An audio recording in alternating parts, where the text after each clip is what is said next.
Halo pemirsa Jarak Podcast dimanapun Anda berada. Saat ini Anda sedang menyaksikan Jarak Podcast dan kembali bersama saya, Ayu Amalia. Dan hari ini saya merasa sangat antusias dan tentunya sangat berbahagia dan bersemangat ya pemirsa. Karena saya sudah bersama narasumber kita yang sangat luar biasa. Tentunya Om Swastiastu. Om Swastiastu. Ya, ada Bapak Imade Suparta SHMH. Ya, selaku Ketua dari Pansus TRAP DPRD Provinsi Bali. Dan juga telah hadir bersama kita Bapak Dr. Somfir ya, yang merupakan Wakil Sekretaris dari Pansus TRAP DPRD Provinsi Bali. Wah, luar biasa. Terima kasih banyak Bapak atas waktu yang sudah diluangkan sehingga hari ini bisa berkumpul bersama di sini untuk berdiskusi dan berbincang santai Bapak ya terkait apa yang sudah dilaksanakan dari Pansus TRAP di Bali yang saat ini sedang sangat gencar Bapak ya, kita lihat di media. Baik, nah Bapak sebelumnya mungkin boleh saya tahu terlebih dahulu kabarnya hari ini bagaimana? Apakah hari ini tidak ada sidak Pak? Mulai Bapak ya. Kabar baik. Kabar baik ya. Apalagi ketemu Ayu. Tambah baik lagi. Ya, Siap. saya bersama dengan Sekretaris Pansus Bapak Dr. Somfir. Saya sendiri tadi sudah disebutkan Made Suparta selaku pimpinan Pansus. Kemudian pada hari ini kita off dulu. Karena kemarin kita sudah melakukan kegiatan lapangan di wilayah Tabanan, Desa Jatilui. Tadi juga baru selesai kita rapat kerja memperdalam seluruh giat-giat yang kita lakukan, kita diskusi, RTP, rapat dengan pendapat dengan opini terkait, kita selesaikan satu persatu masalah-masalah pelanggaran tata ruang aset dan perizinan di lapangan itu kita tuntaskan tadi biar supaya clear semua, tidak menjadi PR kita untuk menyelesaikan masalah pemerintahan dan rakyat ini. Baik, luar biasa pemirsa ya. Jadi sedang banyak sekali program-program yang sudah akan digiatkan gitu Pak ya. Dan kami pun juga masyarakat pasti sudah melihat secara langsung di media yang saat ini sedang gencar juga dilaporkan bahwa adanya sidak di beberapa tempat dan tentunya akan merata Pak ya di Provinsi Bali terkait pelanggaran tata ruang, aset maupun perizinan Pak ya. Jadi mungkin pemirsa dimanapun Anda berada, mungkin Anda juga baru pertama kali mengenal atau mendengar terkait Pansus TRAP ya. Jadi Pansus TRAP ini adalah panitia khusus terkait tata ruang, aset dan juga perizinan khususnya dari DPRD Provinsi Bali Pak ya. Dan di mana belakangan ini juga mungkin Bapak Ibu dan rekan-rekan melihat begitu ya, ada banyak sekali di media gitu permunculan terkait adanya beberapa tempat yang ditutup, proyek yang ditutup karena melanggar aturan. Gitu. Nah, Pak Made dan juga Bapak Somfir sendiri ya telah berupaya untuk melakukan yang terbaik juga untuk Bali tentunya. Dan mungkin seperti apa yang Bapak sampaikan tadi terkait yang sudah dilaksanakan kemarin di Jatilui, Pak ya, Tabanan, dan tadi juga sudah ada rapat juga terkait bagaimana proses selanjutnya. Mungkin boleh kami tahu Pak sebelumnya terkait Pansus TRAP ini sudah sejak kapan ada Pak? Atau sudah sejak kapan berdiri terkait panitia khusus ini? Ya, terima kasih. Jadi pemerintahan Provinsi Bali ini baik itu eksekutif maupun legislatifnya itu melihat situasi lapangan dan kemudian lahirnya regulasi-regulasi yang dibuat oleh pemerintah Provinsi Bali ini di bawah kepemimpinan Bapak Wayan Koster selaku Gubernur Bali dan juga atas pendalaman bersama pimpinan legislatif terkait sekarang itu perda-perda strategis. Perda-perda strategis Provinsi Bali ini yang lahir kemudian kita sekarang dalami dalam aktualisasinya di lapangan itu, makanya kita kemudian sepakat untuk kemudian membuat pansus tata ruang aset dan perizinan ini pada tanggal 3 September 2025. Kita sekarang itu akan pendalam apa yang menjadi konsep peraturan perda strategis di bidang pariwisata ini yang dibuat bersama antara pemerintahan Provinsi Bali, eksekutif, legislatif. Ada perda 100 tahun haluan Bali ke depan.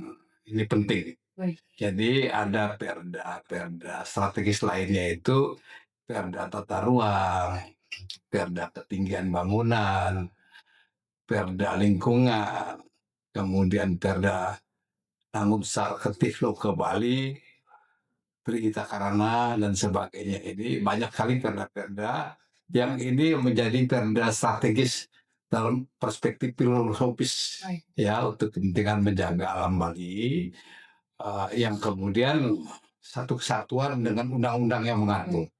Jadi perda-perda dilahir karena ada undang-undang di atasnya yang sebagai parameter kita untuk kita bagaimana bisa mengawal kepentingan Bali ke depan. Bahkan juga ada undang-undang Provinsi Bali yang sudah memang ini sebagai produk pemerintahan Provinsi Bali di bawah kepemimpinan Bapak Wayan Koster luar biasa.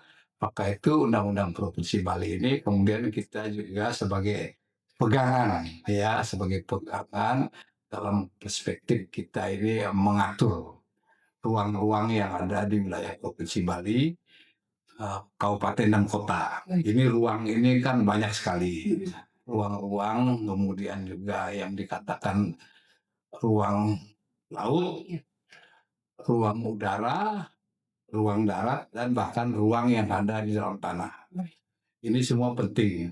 Bali ini kan small island, tapi sangat luar biasa terkenal sampai seluruh dunia.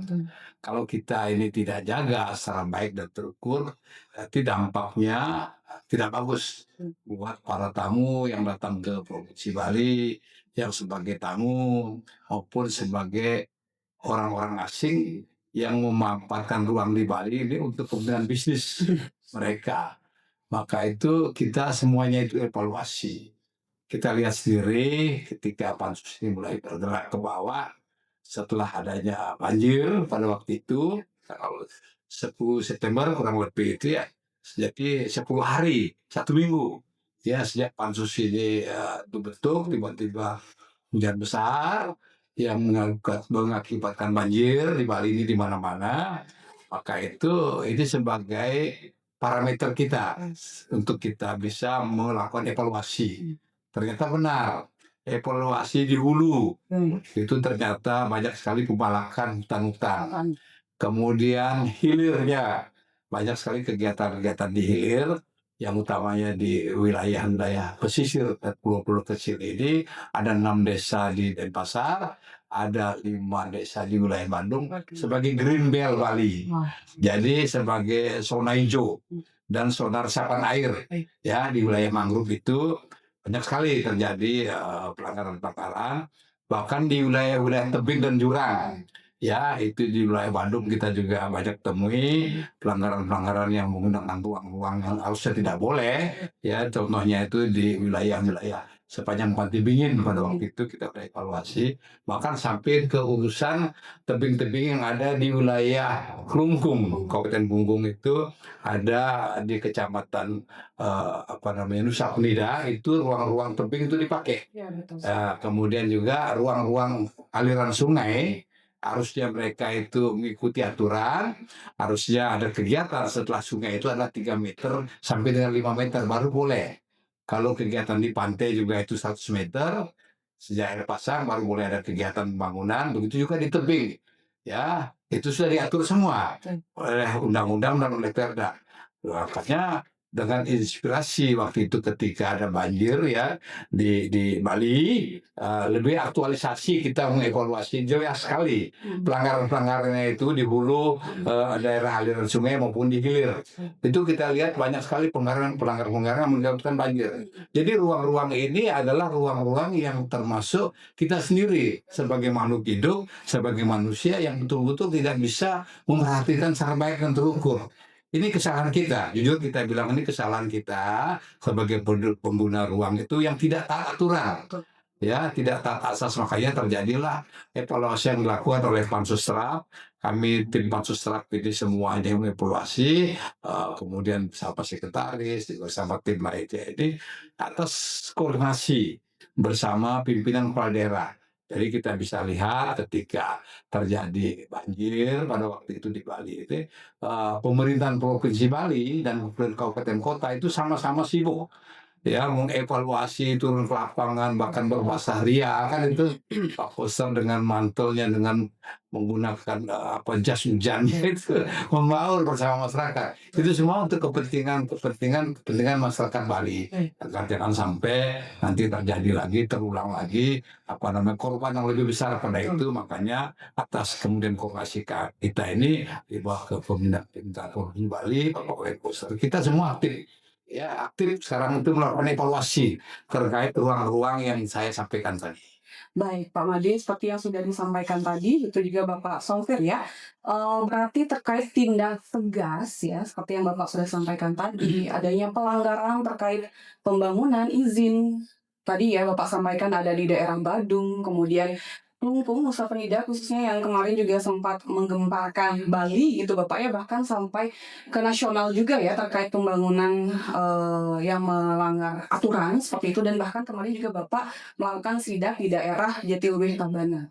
Mungkin boleh Pak nih diberitahu terkait prosesnya yang dilakukan itu seperti apa Pak? Sehingga akhirnya menemukan data, oh di sini terjadi pelanggaran, di sini ada yang tidak mengikuti aturan perda ataupun perundang-undangan yang berlaku. Prosesnya bagaimana Pak? Tadi kan Bapak sampaikan ada kolaborasi antara semua stakeholder yang ada di Bali ini, pemerintah, masyarakat.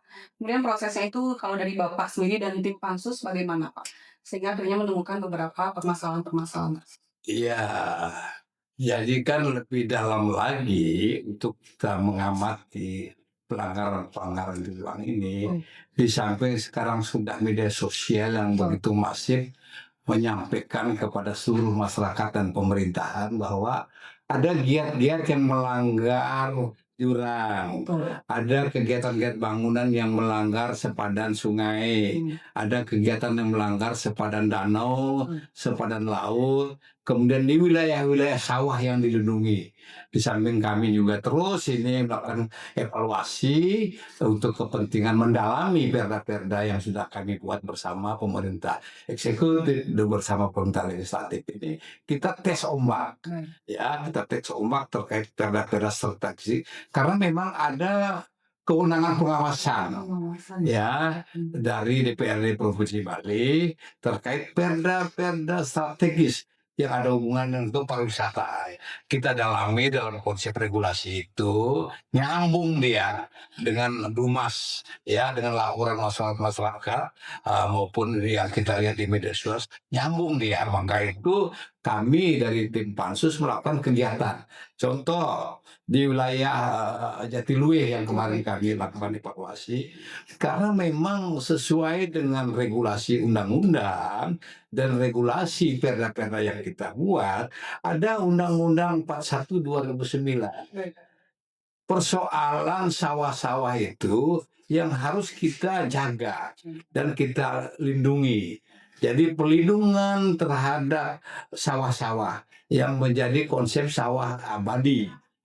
Sawah-sawah ini yang memang salah aturan Undang-Undang 41 2009, Undang-Undang PP 1 2011, maupun ada Peraturan Presiden Nomor 59 2009 ini semuanya ini semua menjaga konsep daripada sawah-sawah ini supaya tidak boleh dialihfungsikan, tetap menjadi sawah. Begitu perintah undang-undang kepada kami. Maka atas dasar undang-undang dan regulasi perda itu kita kemudian evaluasi di wilayah Jatiluwih dalam Perda 3 Perda 2023 tentang RT RW provinsi. Perda Peraturan Daerah 3 nomor peraturan daerah yang 3 provinsi, yang 2 itu Kabupaten Tabanan, itu 2000 sama-sama 2023 itu semua memerintahkan kepada kami sebagai pengguna ruang itu tidak boleh ada alih fungsi sawah. Itu sudah masuk dia. Jadi warisan budaya dunia, situs warisan budaya dunia Jatiluwih oleh UNESCO, dan kemudian lahan sawah yang dilindungi LSD maupun lahan pertanian panjang, lahan pertanian pangan berkelanjutan LP2B itu sudah ditetapkan itu tidak boleh dilakukan kegiatan apapun, Maka itu lapangannya kita temuilah ada kemudian kegiatan pembangunan restoran, ada pembangunan juga penginapan-penginapan, itu sudah dilarang. Maka itu kita kemarin tim pansus yang melakukan giat ke sana, ya sudah jelas. Karena perintah undang-undang ya kita hentikan dulu sementara. Ya sampai kepada nanti kita dalami evaluasi, kalau memang perlu dibongkar, dibongkar saja. Karena itu kan menjadi perhatian dunia. UNESCO memperhatikan. Dia sudah memberikan parameter kepada kita, jangan diapa-apakan. Subak di sana luar biasa. Ya, karena filosofi Subak ini yang tidak ada di dunia lain, hanya ada di dunia di Bali saja yang khususnya dia dulu itu, maka ada Perda 9 2021 tentang Subak. Tidak boleh diapakan. Ini kan sebagai prinsip ketahanan pangan, kedaulatan pangan daerah dan nasional. Maka itu tidak boleh diganggu-gugat lagi. Ya sederhana, kita lakukan evaluasi bersama Provinsi Bali ya, dengan kita sebagai tim pansus, ya terjadilah fakta kemarin kita tutup saja sudah. Iya. Kegiatan yang dilarang di sudah nggak boleh itu dulu. Dan begitu termasuk ada ruang-ruang di wilayah tebing dan danau dan pun pantai. Kalau membangun di wilayah yang dilarang, ya sudah kita kita tutup saja dan kita bongkar, itu wilayah mitigasi bencana bahaya buat kita semua, jangan sampai timbul korban ke depan. Kalau timbul korban nanti siapa yang namanya jelek, kan Bali juga. Nah, itu dia. Biasa pemirsa. Jadi berarti semuanya kembali kepada peraturan perundang-undangan. Seluruh proses kembali kepada peraturan perundang-undangan seperti itu. Nah, kemudian mungkin dari Bapak Somfir, kalau boleh saya bertanya, mungkin Bapak Made juga boleh menambahkan terkait dampak ya dari apa ya istilahnya penutupan gitu ya, penutupan dari mungkin ada ruko-ruko bisnis dan segala macamnya yang telah menyalahi aturan ini. Itu bagaimana kira-kira kepada masyarakat? Misalnya masyarakat ini ternyata, oh hanya seorang pedagang nih, yang dimana penghasilannya hanya bersumber dari barang dagangnya tersebut. Kemudian rukonya ditutup, ataupun resto-resto atau tempat di wilayah di sana, di Jatilui mungkin Pak ya, ataupun di wilayah lain ditutup. Bagaimana terkait regulasi ataupun ada apa ya kebijakan yang diberikan kepada masyarakat tersebut yang mengalami toko ditutup, bisnis ditutup, seperti itu. Silakan mungkin Bapak Dr. Solfit. Terima kasih Bu Ayu. Sebenarnya pansus ini kan ada tugas utama adalah bagi investor itu bagaimana kita amankan investasi mereka. Seperti hotel-hotel besar ada dia miliaran dia investasi di Bali. Kemudian kalau mungkin ada pihak-pihak yang mungkin tidak memberitahu aturan Provinsi Bali harusnya seperti ini, sehingga kadang-kadang investor ini kan mungkin dia bisa saja tidak memenuhi semua izin-izin atau mungkin dia tidak tahu. Dengan terbentuknya pansus ini meluruskan masalah ini bahwa semua investor yang datang di Bali, pemerintah Bali itu welcome. Baik. Pemerintah Bali tidak anti investor atau investasi di Bali. Tapi pemerintah juga punya aturan. Baik. Aturan ini kan bukan hanya untuk investor saja, tapi setiap manusia yang tinggal di Bali punya hak yang sama. Sehingga kadang-kadang mungkin kita tidak tahu melanggar. Tapi setelah pansus turun, seperti kemarin di Jatilui, oh pelanggarannya ada di sini.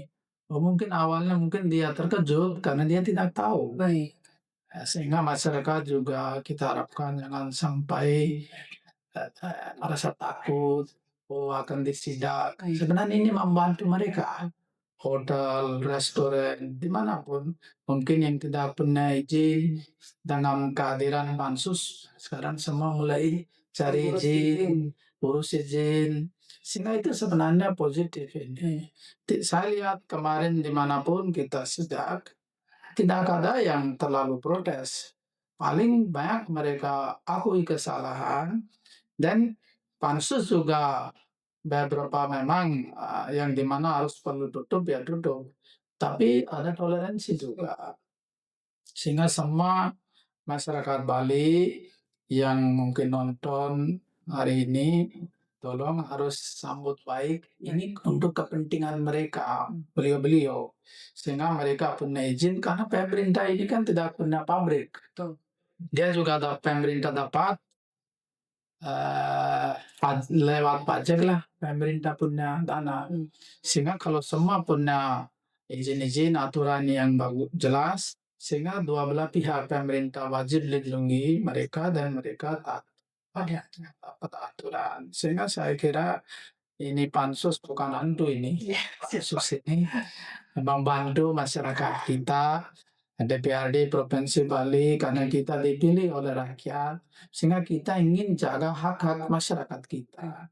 Mereka bangun, ya kita berikan, oh ini cara yang benar. Dan saya kira sekarang di seluruh Bali sekarang semua tahu ternyata harusnya di tebing jangan bangun atau di tepi sungai laut hati-hati, kan itu milik bersama kita. Kalau kita tinggal di Bali dan kita tidak hargai dan kita hormati konsep Trihita Karna, nah ada, coba pikir ini kalau kita semua melanggar, ada yang di sawah-sawah dibangun, kemudian sungai kita nanti ya seperti banjir. Jangan melawan alam semesta. Untuk menjaga alam semesta, tradisi para leluhur Bali, makanya inilah tugas pansus, membuat kebijakan yang baik untuk semua masyarakat sehingga kita bisa hidup dengan tenang. Anggaplah dengan cara yang tidak benar, tidak punya izin, mungkin dia miliaran untung, tapi besoknya disidak, tahu-tahu hilang semua, nggak ada rezeki lagi, kan percuma itu. Lebih baik kita simple living and high thinking, hidup sederhana tapi tenang hidup. Untuk itu kewajibannya, kehadirannya pansus, kita perlu, semua stakeholder perlu mendukung dan jangan takut. Kita membantu masyarakat, apalagi anggota dewan kita, selain tugas pansus juga anggota dewan dipilih oleh rakyat. Kita harus jaga mereka biar mereka tenang di Bali, happy dan sejahtera. Baik, luar biasa pemirsa ya. Itu dia tadi sudah disampaikan langsung oleh sekretaris dari Pansus Trump sendiri dari DPRD Provinsi Bali, dan artinya bagi masyarakat sekitar yang saat ini sudah mulai berbenah begitu ya. Jadi akan ada pendampingan juga dari pemerintah Provinsi Bali terkait bagaimana sih regulasi maupun perizinan yang baik dan sesuai aturan, dan jangan khawatir ya untuk nanti jika ada penyidakan dan segala macam terjun ke lapangan disambut dengan baik, karena ini adalah salah satu jalan keluar menuju hal yang lebih baik untuk industri pariwisata maupun keamanan dan kenyamanan masyarakat maupun masyarakat luar yang ingin memberikan investasi di Provinsi Bali seperti itu. Baik, kira-kira kedepannya Pak Made maupun Bapak Dr. Somfir, apakah sikap tegas ini akan terus berlaku di Provinsi Bali, di seluruh wilayah di Provinsi Bali? Boleh Bapak Made Ya, memahami? jadi Mbak Ayu, ini kan pansus ini hadir untuk melakukan kegiatan penertiban, Baik. ya, dan hadir juga untuk melakukan evaluasi dan pembinaan. Baik. Kami hadir, pemerintah Provinsi Bali dan pemerintah kabupaten kota ini hadir juga dengan membawa konsep. Baik. Ya, misalnya saja konsepnya begini. Wilayah Jatiluwih itu kan sudah jelas, itu situs ya warisan budaya dunia yang sudah ditetapkan oleh UNESCO pada tahun 2012. Ini kan melihat fakta di lapangan peristiwa itu. Mengapa diberikan kita luar biasa penghargaan dunia ini? Karena memang wilayah Jatiluwih itu wilayah sawah. Wilayah sawah itu yang kemudian menjadi perhatian dunia dengan subaknya, dengan filosofi yang sangat terukur, memberikan motivasi dan inspirasi kepada dunia bahwa tidak ada lagi di dunia ini ya model subak seperti yang ada di Jatiluwih di Bali ini. Makanya kemudian diberikanlah luar biasa penghargaan dunia kepada Jatiluwih. Desa Jatiluwih ini kan salah satu dari kurang lebih 20 desa yang ditetapkan sebagai desa wisata. Bahkan desa Jatiluwe ini kan mendapat perhatian dunia. 2024 itu oleh UN Tourism itu sebagai desa wisata terbaik dunia. Itu luar biasa. Dunia ini loh memberikan penghargaan yang luar biasa kepada desa Jatiluwe sebagai desa wisata. Bahkan mendapatkan perhatian dan penghargaan dunia. Dengan hal itu, kami tim Pansus dan pemerintah Provinsi Bali dan pemerintah Kabupaten Tabanan hadir dengan konsep. Baik. Konsepnya begini, lahan-lahan sawah yang sudah dilindungi oleh undang-undang ini sudah dijadikan lahan sawah abadi. Baik. Bahkan Menteri kemarin ya, Pak Nusron itu, ATR BPN, mengapresiasi bahwa Bali ini harus ada 87% sawah abadi. Ya, ini kita pencapaiannya baru 62%. Salah satunya Jatiluwe itu. Maka itu sawah-sawah yang ada di Jatiluwe ini tidak boleh ada kegiatan lain, pembangunan lain, apakah restoran maupun pembangunan-pembangunan yang lain di lahan sawah itu. Itu semua sudah lahan sawah abadi. Ya, artinya masyarakat petani di sana itu kan hadir dia dengan konsep milik masyarakat sawah ini maupun milik yang ada milik pemerintah. Tidak boleh diapa-apakan menjadi lahan sawah abadi. Bagaimana untuk kepentingan hidup mereka? Kan gitu pertanyaannya. Karena sudah menjadi perhatian dunia sebagai desa wisata terbaik dunia 2024 oleh UN Tourism itu, maka tamu-tamu yang datang ke sana itu dengan konsep pemerintahan dan pansus ini, tim pansus itu, tamu-tamu itu hadir dia menyatu dengan kehidupan masyarakat desa. Kalau tamu-tamu ingin menginap di sana, disiapkan nanti konsep homestay atau minimal penginapan berkelas internasional, hotel minimal kelas bintang 2 misalnya itu. Jadi tamu-tamu penginapan homestay di sana yang dimiliki oleh masyarakat di ruang-ruang yang ada di rumah-rumah penduduk itu, tamu bisa menginap sana. Kan ada pendapatan kepada tamu, ya kan? Nah, kemudian ketika tamu mau sarapan, mau makan siang, makan malam, tamu-tamu ini juga membaur dia di hotel. Jadi ada kemudian restoran-restoran langsung di wilayah rumah penduduk dia. Ya, jadi kan income secara ekonomi dari para tamu ini kan diberikan kepada masyarakat. Ya, sawahnya dia abadi, tidak dijual, tapi dia mendapatkan pemasukan ekonomi dari restoran yang ada di wilayah rumah penduduk maupun homestay-nya di situ. Nah, ketika tamu juga mau melakukan kegiatan dalam arti melihat bagaimana sih kok subak, kok Jatiluwe ini ditetapkan sebagai subak ya yang luar biasa ya sawah-sawah abadi ini. Jadi ketika masyarakat mulai menanam padi maupun kemudian memanen padinya itu, tamu-tamu ini bisa berdatangan dia melihat. Ini kan income juga, ya kan? Itu baru dari tamu saja. Kemudian kebijakan Provinsi Bali dan Kabupaten Tabanan memperhatikan dia.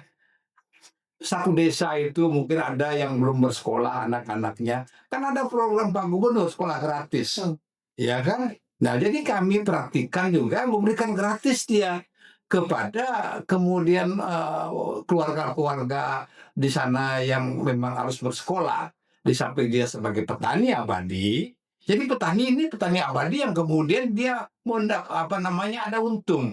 Ya, kita perhatikan nanti pemasarannya dia supaya harganya sesuai dengan harga yang bagus di pasaran. Kan ini hadir pemerintah dengan konsep-konsep kebijakannya kan begitu. Nah, kemudian kebijakan lainnya juga ada insentif dan disinsentif. Jadi mungkin pajak-pajak sawahnya itu kita evaluasi, ya dia mungkin apakah tidak bayar pajak harus ataupun kalau bayar tapi ringan. Kan itu. Jadi ini konsep yang kemudian melahirkan sekarang perhatian pemerintah dan Provinsi Bali dan kabupaten kota yang ada itu terkait subak-subak lahan-lahan sawah abadi ini. Jadi mereka bangga sebagai petani. Tidak perlu lagi dia datang sebagai pekerja di hotel nggak perlu dia hadir sebagai pekerja di kapal pesiar, dia tinggalkan sawahnya. Jadi ke depan nggak seperti itu. Dia bangga aja saya jadi petani, tapi petani yang punya ekonominya bagus kan gitu ya. Ini salah satu model ya role model yang kita akan lakukan sebagai pemerintah yang bertanggung jawab pada masyarakat untuk kesejahteraan rakyat dan untuk keamanan dan kenyamanan masyarakat. Saya kira kami tim pansus ada sekretaris pansus, ada juga tim-tim lainnya. Kami sudah diskusi memperdalam terkait lahan-lahan sawah padi ini yang kemudian memberikan kesejahteraan kepada para petani ya seperti model yang kami sampaikan itu. Ini baru salah satu konsep. Jadi pemerintah provinsi Bali dan kabupaten kota akan lahir dengan konsep-konsep kebijakan seperti itu. Nah, kita sering diskusi nih. Jadi tim pansus dengan sekretaris pansus kita diskusi terkait LSD-nya gimana, terkait jurang-jurangnya juga gimana, terkait pelanggaran-pelanggaran yang ada di sepadan sungai, ya sepadan danau dan sepadan pantai. Kita terus diskusi perdalam dengan pemerintah opini terkait kita perdalam. Kadang-kadang Pak Gubernur berikan apresiasi kepada kami tim pansus yang luar biasa karena kebijakan beliau juga yang untuk menjaga konsep-konsep regulasi yang dibuat ada 100 tahun Bali era baru. Ini kan luar biasa. Ada yang sampaikan Pak Gubernur Supir tadi Trita Karana, ada konsep filosofi namun sampai ke Bali banyak sekali. Syukur ini pemerintahan Provinsi Bali dan Kabupaten Kota sama-sama kita diberikan apresiasi dan berkoordinasi untuk kepentingan siapa? Ya untuk kepentingan menjaga Bali ke depan dan rakyat Bali. Kalau banjir biar supaya tidak terlalu korbannya banyak. Kalau perusahaan kegiatan di LSD ini memberikan kontribusi ekonomi yang bagus pada masyarakat. Ini yang kita lakukan. Tim pansus semua segera seperti itu. Luar biasa, terima kasih Pak Ya. Made dan juga Pak Dr. Somfir tentunya atas informasi yang sudah disampaikan kepada kita semua dan tentunya sangat membuka wawasan. Artinya SIDA ini ataupun penegakan hukum ini akan terus dilakukan, tapi ada konsep Pak ya. Di mana konsep ini tentunya melihat dari seluruh sumber dan berdasarkan diskusi dengan pihak-pihak ahli tentunya. Dan baik, sepertinya juga sudah banyak sekali informasi yang disampaikan dan membuka wawasan kami dan juga pemirsa semua. Mungkin ada harapan dari Pak Made maupun Pak Somfir terkait para investor yang mungkin sudah mulai melihat adanya pergerakan Bali ini terkait lahan dan tata ruang dan juga aset ini dan juga masyarakat sekitar. Apa harapan dari Bapak Made dan juga Bapak Somfir terkait tata ruang, aset, dan perizinan ke depannya di Provinsi Bali? Silakan Pak Dr. Somfir terlebih dahulu. Harapan pemerintah maupun masyarakat sebenarnya sama. Tidak ada pemerintah ingin A, masyarakat ingin B. Harapan kita Bali ini salah satu pulau yang terindah di dunia. Siapapun tinggal di Bali ini punya tanggung jawab yang luar biasa karena penduduknya hampir kurang lebih 4 juta dan wisatawan datang itu 2-3 kali lipat. Sehingga harapan kita yang orang tinggal di sini juga happy, yang datang juga happy. Itu aja. Manusia di hidup ini cari apa? Kan kebahagiaan. Betul. Harta, benda, rumah itu sementara. Belum tentu orang kaya raya bisa tidur tenang. Betul sekali Pak. Nah, makanya bagaimana rakyat juga gembira, happy, pemerintah juga melaksanakan kewajiban dan ini sama-sama. Karena kita selain tanggung jawab terhadap pemerintah atau rakyat, kita tanggung jawab terhadap alam semesta dan Tuhan Yang Maha Esa. Ini tanggung jawab kita. Kalau kita merusak alam Bali, berantakan semua, nanti kita yang susah. Sehingga mari kita benahi diri, ikut serta program-program pemerintah yang baik, sehingga dua-duanya itu saya kira harapan kita. Dan kalau kita sudah happy, biarpun banyak ada kesulitan, kesengsaraan, musibah itu kita bisa lewati dengan tenang. So itu harapan kami. Mudah-mudahan besok-besok setiap manusia ingin suatu saat dia akan bahagia. Dan nggak usah menunggu lama-lama. Tiap hari kita harus bahagia dalam kesulitan, dalam bentuk apapun. Itu. Baik, terima kasih. Mungkin ada tambahan dari Pak Made? Ya, saya sedikit saja menambahkan terkait apa yang disampaikan oleh Bapak Dr. Sempir selaku sekretaris tim Pansus. Ya, mari kita bersama-sama, baik itu pemerintah, baik itu masyarakat, baik itu siapapun, ya, penguasa, pengusaha, investor, mari kita bersama-sama bangun Bali yang dalam konteks keterbukaan, taati aturan, saling kemudian kita menyampaikan apa kepentingan daripada yang akan membangun di Bali, apa juga kepentingan daripada pemerintah provinsi secara terbuka. Kita tidak anti investasi, kita ingin investasi yang ada di Bali terbangun secara baik dan terukur. Ikuti aja asas aturan yang ada, baik itu undang-undangnya, baik itu peraturan daerahnya, peraturan lainnya itu untuk kepentingan bersama kita. Jadi para pengembang, para investor, para tamu yang datang di Bali semua menikmati. Semua merasa nyaman dan aman, semua merasa mendapatkan sesuatu. Masyarakat juga yang utama, kan kita ini yang utama adalah untuk kepentingan masyarakat. Pemerintah hadir, siapapun pengusaha hadir, investor hadir. Supaya berikanlah kesejahteraan yang sebaik-baiknya, yang setinggi-tinggi untuk kepentingan masyarakat.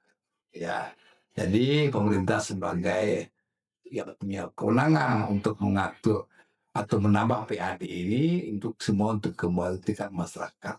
Terbuka saja, kita saling evaluasi, saling sadar diri untuk kita bersama-sama membangun dan menjaga ruang-ruang yang ada di Bali. Ikuti aturan perizinannya, jangan dilanggar. Ikuti juga kegiatan di ruang-ruangnya itu, mana yang boleh, mana yang tidak boleh. Yang tidak boleh udahlah jangan dilawan, ya. Ya, jadi begitu juga terkait asetnya. Asetnya milik pemerintah, milik negara, milik masyarakat, ataupun milik pengembang. Nah, itu kita terbuka saja, ya. Ke depan harapan kami ini jangan ada lagi hal-hal yang sifatnya melanggar. Ya, itu saja saya kira. Kita bangun Bali ini secara baik dan terukur di bawah kepemimpinan Bapak Wayan Koster sebagai Gubernur Bali maupun kepemimpinan Bupati dan Wali Kota yang ada. Ya, kita kerjasama, sering terbuka, kirim kita sama-sama menjaga Bali, sip Bali, Baik. amankan Bali. Terima kasih. Luar biasa pemirsa, Ya, itu dia baik. tadi podcast kita dengan informasi yang kita rasa sangat padat dan juga bermanfaat begitu ya. Tapi tentunya kita akan bisa ke depannya menambah wawasan lagi terkait bagaimana tata ruang aset dan perizinan di Provinsi Bali ini. Dan mari kita kawal terus ya bersama-sama, kita masyarakat, kita sebagai investor maupun pemerintah untuk bersama-sama terus ke depannya membangun Bali yang lebih baik lagi dan saling menjaga dan menguntungkan satu sama lain tentunya. Terima kasih banyak Bapak Made Suparta dan juga Bapak Dr. Somfir atas waktu dan juga informasi bermanfaat yang sudah disampaikan. Semoga segala kegiatan maupun program yang akan digalakan ke depannya dilancarkan dan bersama masyarakat Bali semuanya kita capai bersama-sama tujuan baik tersebut. Terima kasih banyak. Mohon maaf jika ada kesalahan. Begitu juga pemirsa semua yang ada di seluruh Indonesia maupun dimanapun Anda berada. Terima kasih banyak telah menyaksikan tayangan podcast ini. Semoga bermanfaat. Dan kami tutup dengan Parama Santi. Om Santi Santi Santi. Oh. Terima kasih banyak dan sampai jumpa.